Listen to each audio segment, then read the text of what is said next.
Фала на Бога што еве и денес сме заедно во овој втор дел. Вообичаено ние ова време го посветуваме на проучување на Библијата. Темата веќе гледате насловот, ќе зборуваме за долината Ахорска. Во некои преводи ќе најдете Акорска, но како и да е, суштината е врата на надежта е во наш превод.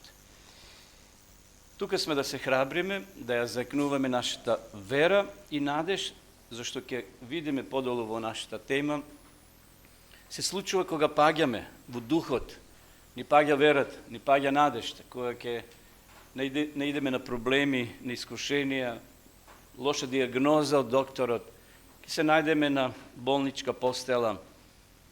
Може цел живот сте служили на Бога, сте биле верни во дарови, во сите работи и таму вие сте едноставно, условно кажано, парализирани, физички.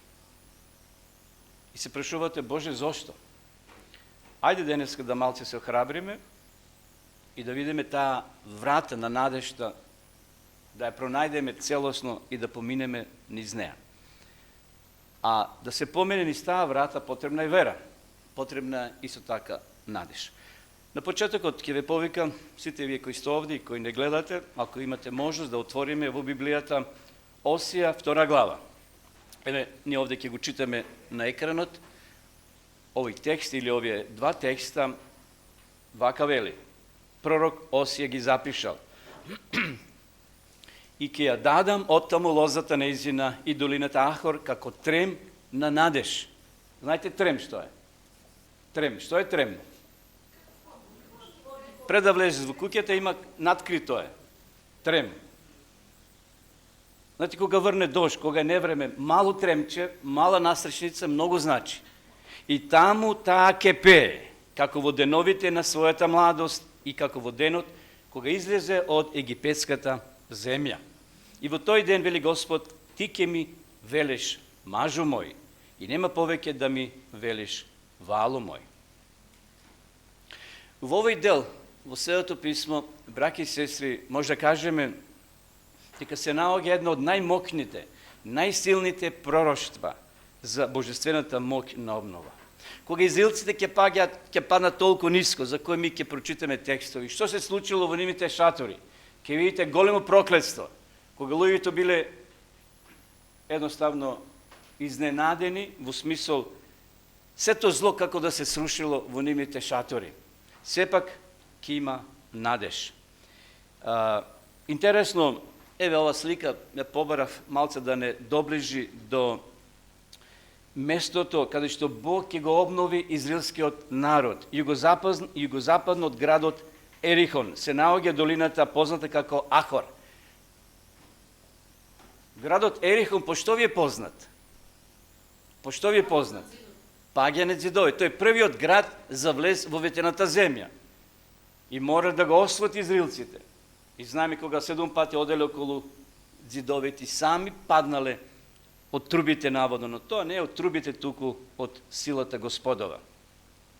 Интересно, тука израелците ќе доживеат тага, депресија, но Бог ќе отвори вратата на надежта. Интересно, израелците, татковците, кога ќе дошле до местото Ахор, во Библијата кога ќе читале, застанувале татковците со голем респект и почит. Им раскажувале на своите деца за таа историја на народот Израилев, кога Господ се смилувал и ја отворил вратата на надеж. Ова место е наречено долина Ахорска. Еве ова фотографија или ова карта до некаде може визуелно да ни помогне таа долина Ахорска. Значи, таткото автоматски го стишувал гласот кога требал да изговори долина Ахор, со почит и со респект. Бидејќи самото име долина Ахор или Ахор значи во буквален смисол врева, несреќа, неволја. Но затоа за израелците ова долина ќе стане синоним за символ за очај и безнадежност. Но сепак Бог ќе се смилува, Бог ќе отвори вратата на надежта. Ајде малце историски се подсетиме што се случило таму во таа долина. Што се случило? Еве картава ќе ни покаже. 40 години израилците пътуваат от Египет кон ветената земја. Сега се на прагот, само што не влегле во ветената земја. Тука им се испречил големиот град Ерихон. Големи ѕидови не освоив, би рекол. И навистина, тамо на самата граница, пред ветената земја, им требало само малку вера да ја почувствуваат Божјата сила и гневот Божи кој ќе се истори на жителите во овој град, во Ерихон. Бог рекол, се што е во Ерихон, немој да гибате, немој да фаќате, немој да зимате, тоа е мое. Ако некој се допре, ќе биде проклет. Градот требал да биде уништен, а богатството запалено, или, што би рекло, ставено во неговата ризница, во Божјата ризница. Меѓутоа, вие кои сте ја читале Библијата, знаете што се случило. Ајде да го прочитаме, се подсетиме текстот. Исус Навин, 7 глава, 4 и 5 стих вели: и така отидоа таму од народот околу 3000 души, но тие почнат да бегаат пред гајските жители. Што се случило? Ерихон е паднат, освоен е. Сега има други градови, помали градчиња кај што треба да се освојат. И сега израилците осоколени, дека без копје и без оружје го освоиле градот Ерихон, сега праќаат 3000 војници. Си рекле, лесно ќе го освоиме со 3000 луѓе. Понатаму вели, гајските жители убија од нив до 36 души, ги гонеа од портите и ги разбија при стрмнината на планината. Од тоа срцата на луѓето се растопија и стана како вода. Што се случило? Ерихон е освоен. Со чија сила? Со божествената сила. Тие продолжили понатамо да освојуват сега со своја сила, како Бога да го заборавиле. Тргнале со своја сила, пратиле, една мала група на војници. Тука бил градот Ај, ако читате понатамо во Светото писмо. 3000 војници, бидејќи мислили дека лесно ќе го освојат. Но Библијата вели доживеале пораз. Гледате, 3000 луѓе доживеале пораз.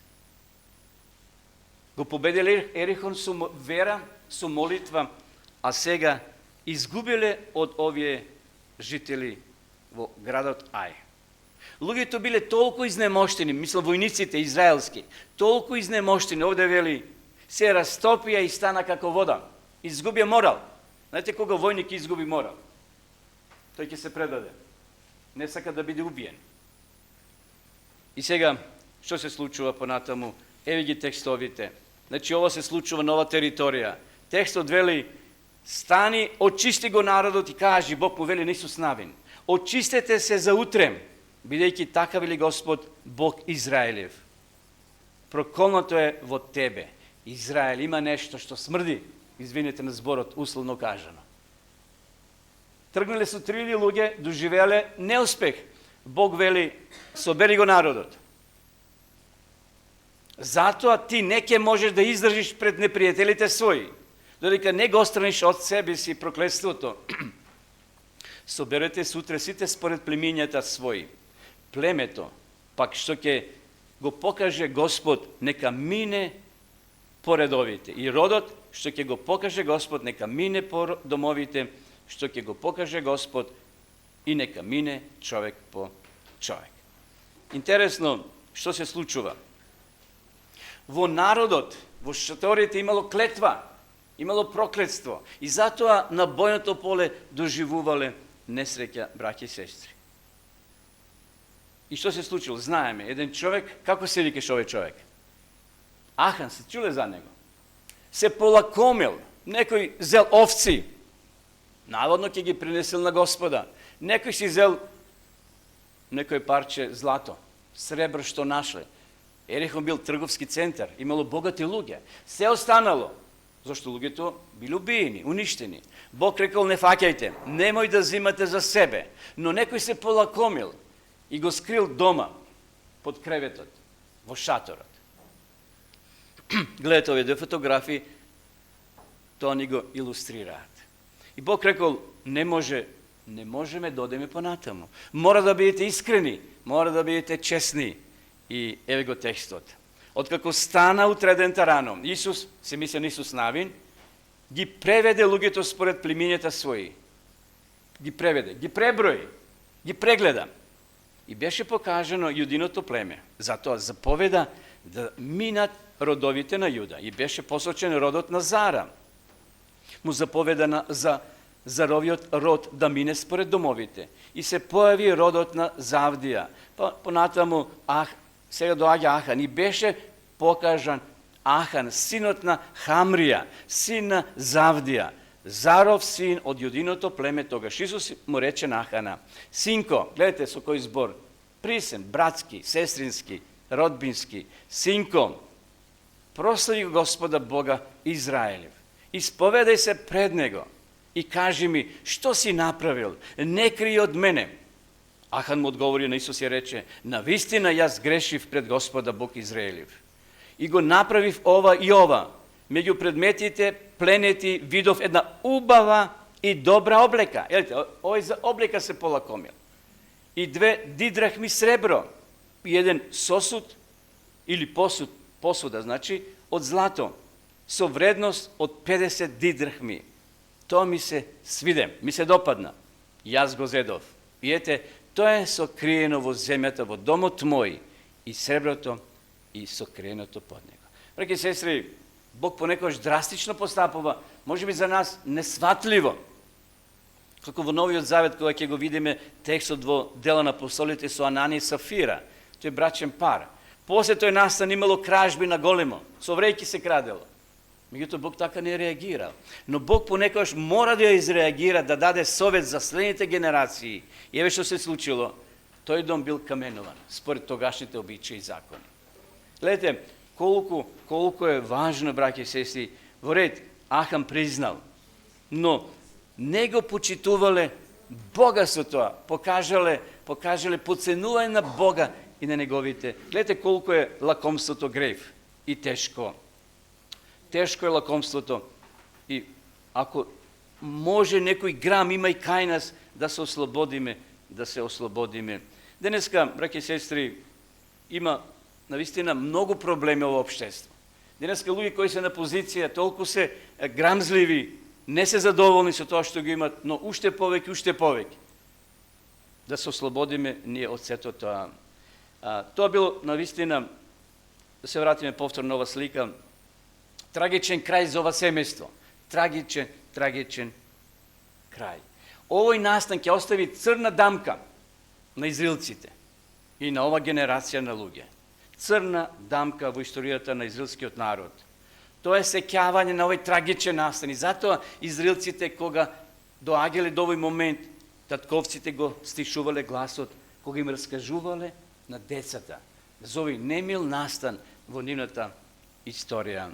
Така долината била наречена Ахор и станала долина на пораз и конфузија, долина на болка, на тага и несреќа. Но ајде да ги оставиме нив, да видиме нашата долина денеска. Имаме ли ние своја долина Ахор? Во животот на секој поединец, браќи и сестри, има или постои долина Ахор. Која е твојата долина на Ахор? Може изненадна болест. Не си планирал. И од сега сите планови ти паднале, ти се срушиле како карти, како кула од карти. Може некој материјална загуба. Сеќавате за тие банки во минатото штедилници. Тад банка, вие постарете сеќавате. Имаше еден тук адвокат кој го водеше тој случај. Ние бевме во Битола, зашто седичето беше во Битола. Преку 140-50 луѓе си ги одзедал животите. Зошто? Им пропадна пари. Цел живот штеделе, поготово тие од странство кои биле. Гледате, ти паѓа преку ноќ добиваш лоша вест. Само со едно копче се руши. Понатаму, разочарување во домот, било во кој вид. Во црквата може да се разочараме.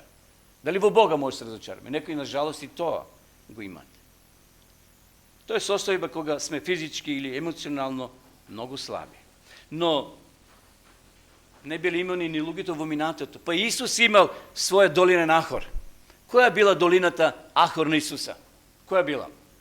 Ајде одиме во Новиот Завет, да читаме во Лука, и еве што се случува. И кога излезе, тргна како обично кон Елеонската гора. Гледайте сега долината Ахор на Исуса која ќе биде. I po него odija učenicите негови. A štom dojde na to mesto, im reče, molete se, za da ne padnete во iskušenje. I той се odvoje od njih, колку камен što može da se frli, pa prekloni kolena i se molеше велики, Oče, koga bi sakal da me odmine ova čaša, no neka ne bide mojата volja, туку твоята. И му се яви ангел od небото и го подкрепуваше. Pa videjки се наоѓаше во внатрешната борба, поусрдно се молеше, а потом му беше како капки крв што паѓа на земјата. Интересно, каква долина Ахор имал Исус. Кога Исус умира со скршено срце на овој посрамен крст и кога сите го напуштат, знаете кога ќе те напуштат тие најблиските, ќе ти свртат грб, што би се рекло. Тие со кои тој 3,5 години бил со нив. И еве понатаму што вели текстот. А околу 9 час Исус извика со висок, друг превод вели силен глас, може да го слушнат сите на овој рид кои се наоѓале. И рече или лама савахтани. И сега писателот ни дава превод, а тоа значи Боже мој, зошто си ме оставил? Знаете кога некој ќе каже, зошто ме остави? Исуса го оставиле најблиските ученици, но како тој почувствувал да и Бог го оставил. Да, Бог свртил грб, условно кажано. Во Копнежот пишува дословно дека Бог не можел да гледа. И затоа пуштил мрак, да не се радува сатаната. Тоа било негде напладне. Но тоа подраче, тие неколку квадрати кај што била Голгота, имало мрак. Исус морал да испие својата долина, односно својата чаша, во долината Ахорска до дно. Исус умира со скршено срце. Од посрамениот крст и кога сите го напуштиле. Понатаму, еве да читам, иако е за вас можеби нечитко и ситни букви, јас сега ќе прочитам да може да го видите. Во истиот ден 20 од нив одија во едно село. Сега одиме понатаму, значи Исус е веќе раснат, Исус е во гробот. Учениците негови имале своја долина Ахор. Еве тие 20 ученици што разговараат. Во истиот ден 20 од нив одија во едно село по име Емаус, кое беше оддалечено од Ерусалим 60 стапки, и зборуваа меѓу себе за сите овие настани. Кои настани? За овие настани петок, сабота, недела. Тоа било во недела, се случува. Тие се враќаат од Ерусалим. Тоа е време, знаете, кога имало многу народ во Ерусалим. Нивниот учител Расмат и сега писателот Лука го забележува тоа. И кога разговара и се прашува еден со друг, сам Исус се приближи и одеше со нив. Исус е веќе воскреснат. Во очите им се замрежија, ночите им се замрежија и не го препознаа. А тој им рече, какви се тие зборови што ги разменувате меѓу себе, одејки, и зошто сте нажалени? Едниот од нив, по име Клеопа, му одговори и рече, единствен тугинес ли си ти во Ерусалим, та не си разбрал, зарем не знаеш што се случило овие денови? И ги праша, а што е тоа? Ти им одговорија, она што стана со Исуса Назареецот, кој беше пророк, силен на дело и на слово пред Бога и пред сиот народ, дека нашите првосвещеници и управници го предадоа да биде осуден на смрт и го распнаа. И понатаму велја, ние се надевавме. Знаете кога човек ќе каже, ние се надевавме во тоа дете, во тој човек, во таа куќа, во таа зграда, во таа работа. Тоа е како да ти се потопени сите твои работи. Тоа е кога луѓе се враќаат од гробишта со оловни чекори, зашто најмилото го оставиле таму. Тоа се овие луѓе во својата долина Ахор, разочарани се, а со нив е надежта, вратата на надеж. Исус е со нив, ама тие во тие мигови вели, им се замрежија очите, не го препознаа. Браќи и сестри, која е твојата долина Ахор? Јосиф имал своја долина. Еве го Јосиф. Ни крив, ни должник, ни должен.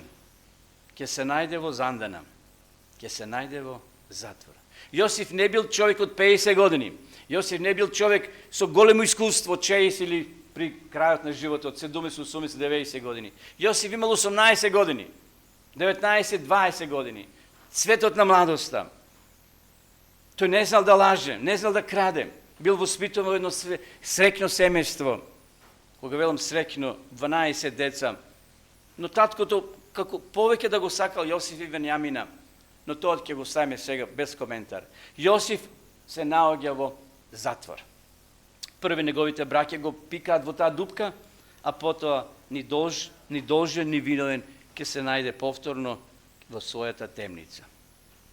Тој е долина на солзи за Јосифа, долина на безнадежност и разочарување кога бил насилно соблечен од неговите браќа првин, таа шарена облека му била скината, потоа френ во јама и продаден како роб. Подоцна таму во Египет повторно ќе допре до затвор, ќе биде обвинет, нема да биде виновен, но ќе биде обвинет, зашто зборот на жената од главатарот е посилна.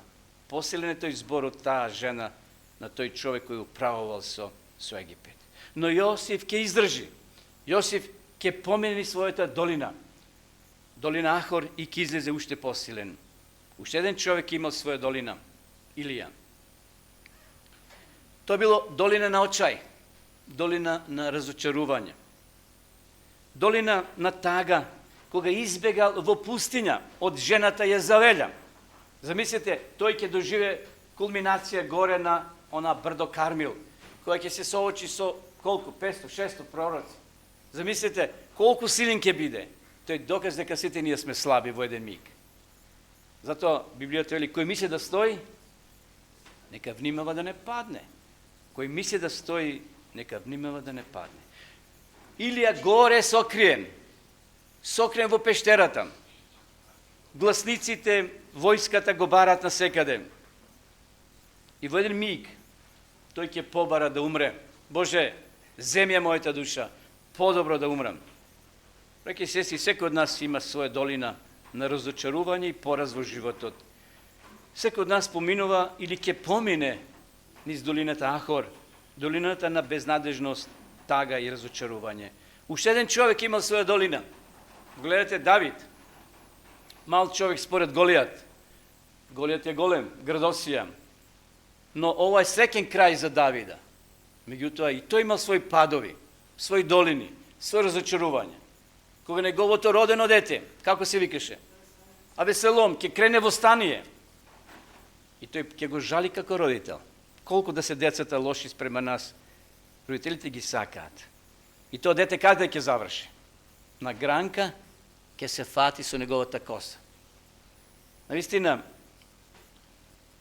Давид имал своји падови, своји разочарувања.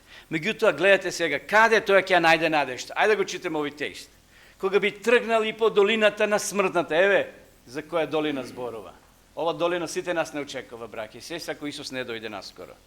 Кога би тргнал и по долината на смртната сенка, Давид вели, нема да се уплашам од злото, зашто ти си со мене. Твојот жезал, твојата палка ме успокојуваат. Навистина, врата на надежда.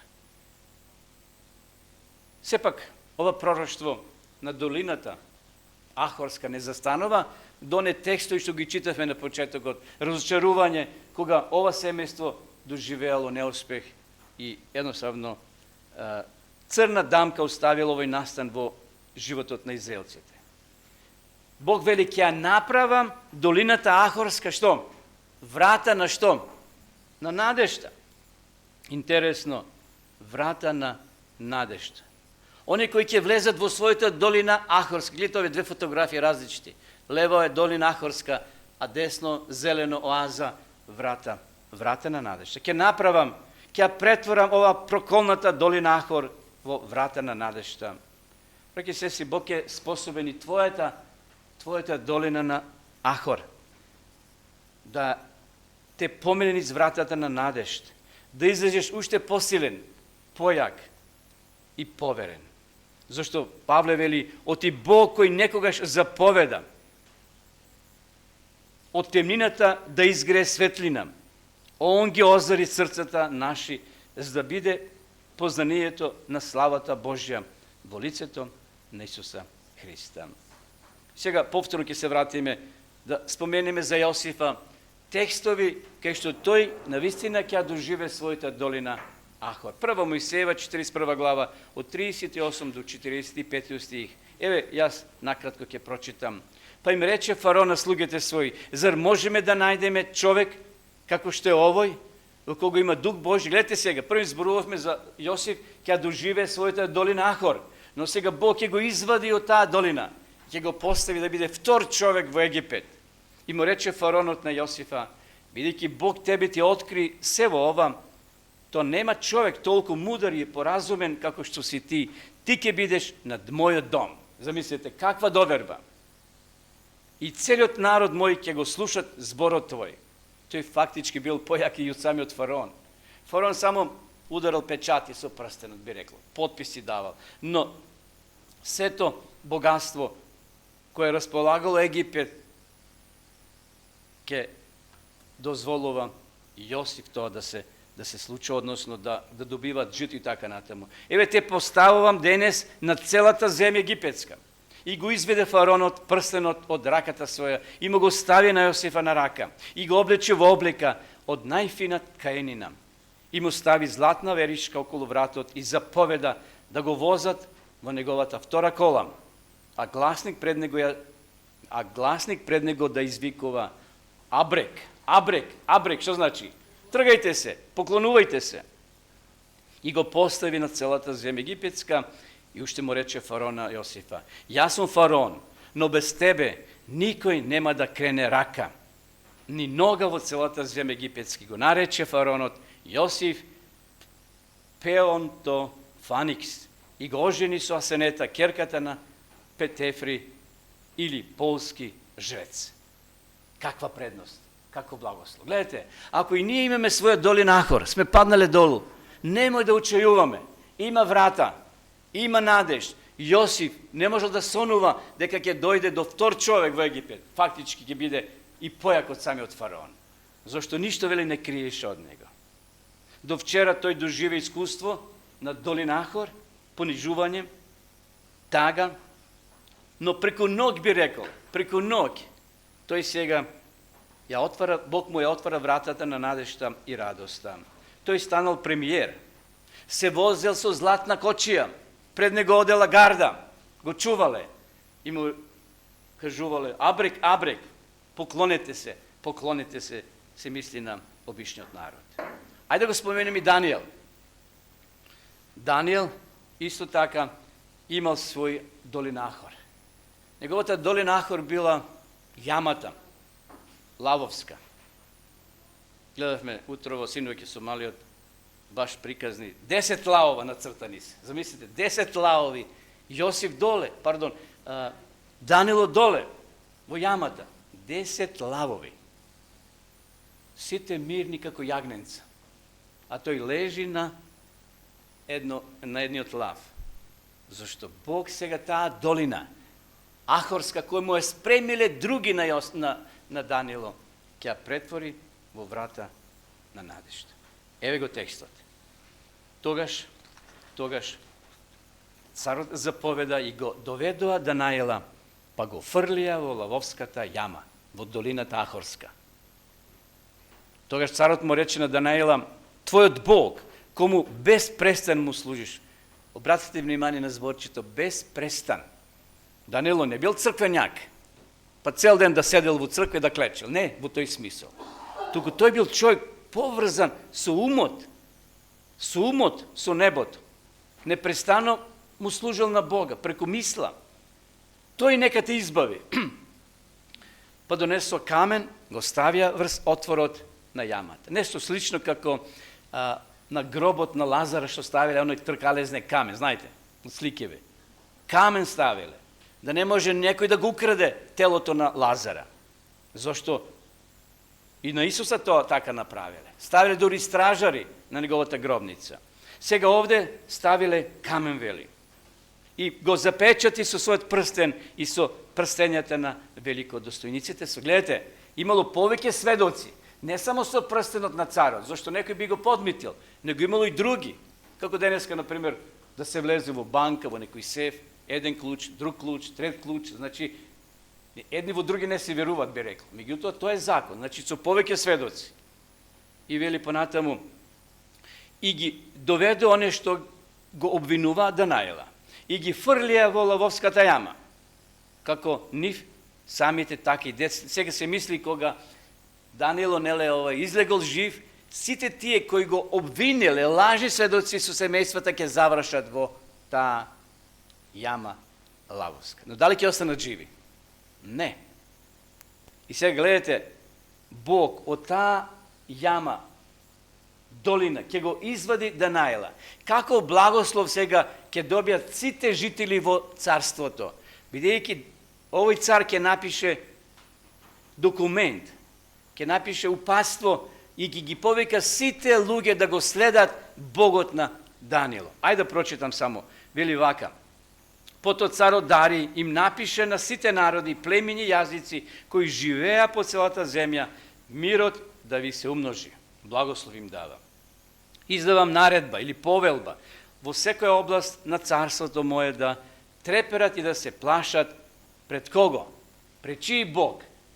Pred Daniloviot Bog.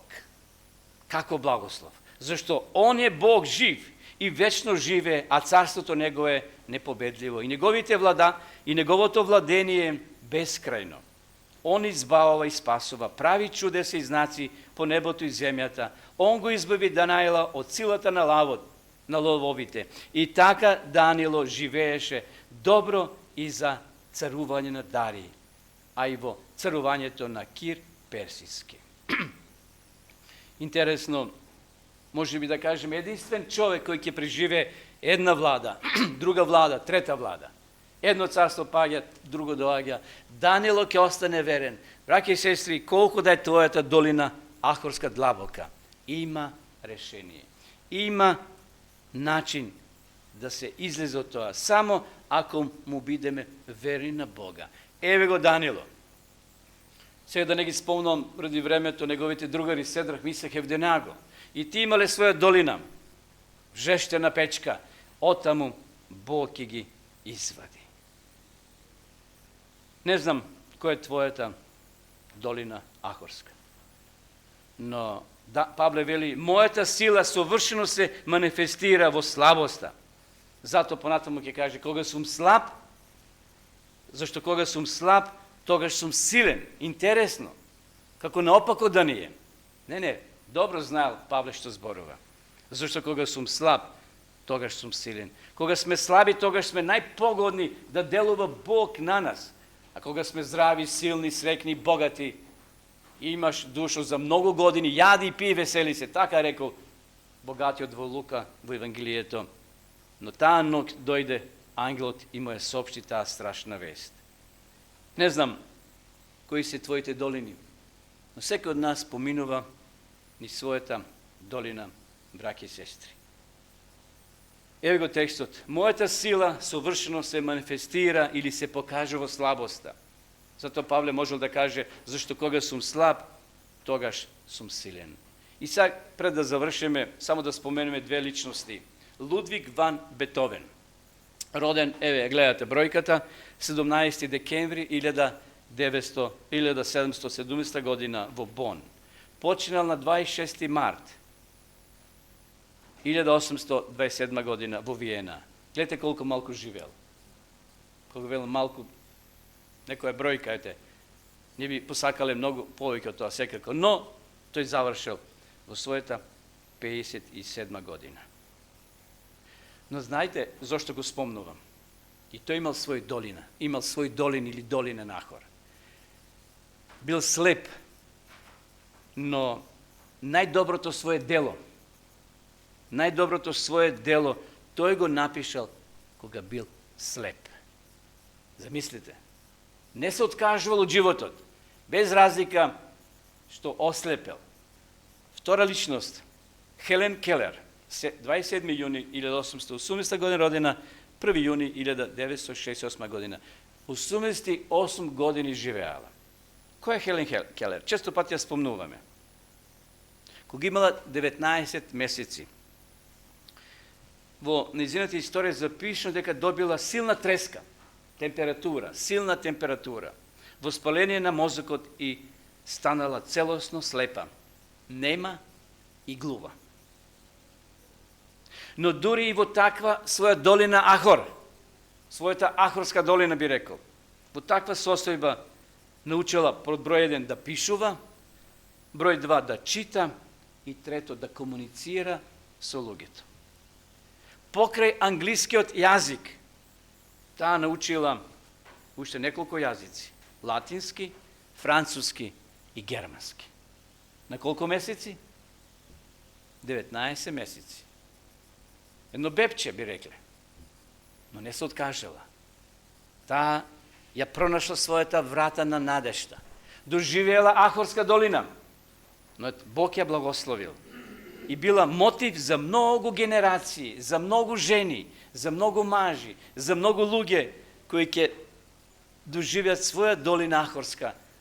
Но гледајќи во неја како символ на издржливост, на упорност, многу луѓе ги надминале своите проблеми. Нашиот голем Бог, браќи и сестри, не сака сите подеднакво. Без разлика во која група ќе се најдеме ние денеска. Кога можеби се ни оди добро, исто и кога поминуваме низ тешки животни искуства, тој се грижи за нас. Подеднакво не сака сите нас. Дали сме жолти, црни, бели, розови, дали сме богати или сиромасни, дали имаме познато име или презиме, или непознати сме, кај Бога сите ние сме на прво место.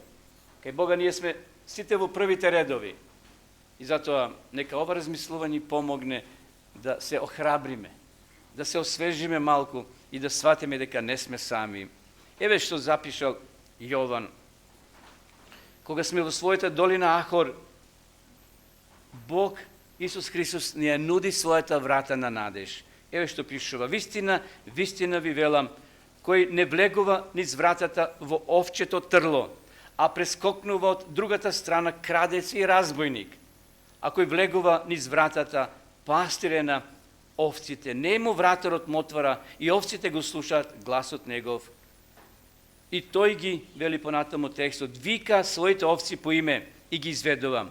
И кога ќе ги изведе своите овци, оди пред нив и овците одат по него, бидејќи му го познават гласот негов. А по тук човек не одат, туку бегаат од него и гласот на тугиот не го познават. Ова парабола им ја каже Исус, но тие не разбраа што сакаше да им каже со неја. Тогаш Исус им рече: вистина, вистина ви велам, јас сум вратата на овците. Сите колку што дојдо пред мене, краци се и разбойници, но овците не го послушаа. Јас сум вратата, кој ќе влезе преку мене, ќе се спаси и ќе влезе и ќе излезе и пасиште ќе најде. Крадецот доаѓа само да украде, да убие и да погуби. Јас дојдов за да имаат живот вечен и да имаат изобилие. Секако, ако го имаме Исуса, он Исус на крстот кој страдаше, во нашите животи ќе просвети светлина, радост. Без разлика низ какви долини минуваме, бидејќи надежта никогаш не умира, вели народот. Нашата надеж е во распнатиот и воскреснатиот Господ. Христос, браќи и сестри, на крстот му дава ново значење. За евреите што беше? За грците што беше? Соблазна. Меѓутоа, тој крст, ние не го обожаваме како средство за спасение. Тој е символ. Меѓутоа, Исус на крстот му дава нова свежина, нова радост, врата, преку која можеме сите ние да поминеме. И затоа, браќи и сестри, има надеж. Надеж во нашиот Господ Исус Христос. Нека му е вечна благодарност на Исуса и за вратата на нашата надеж. Амин.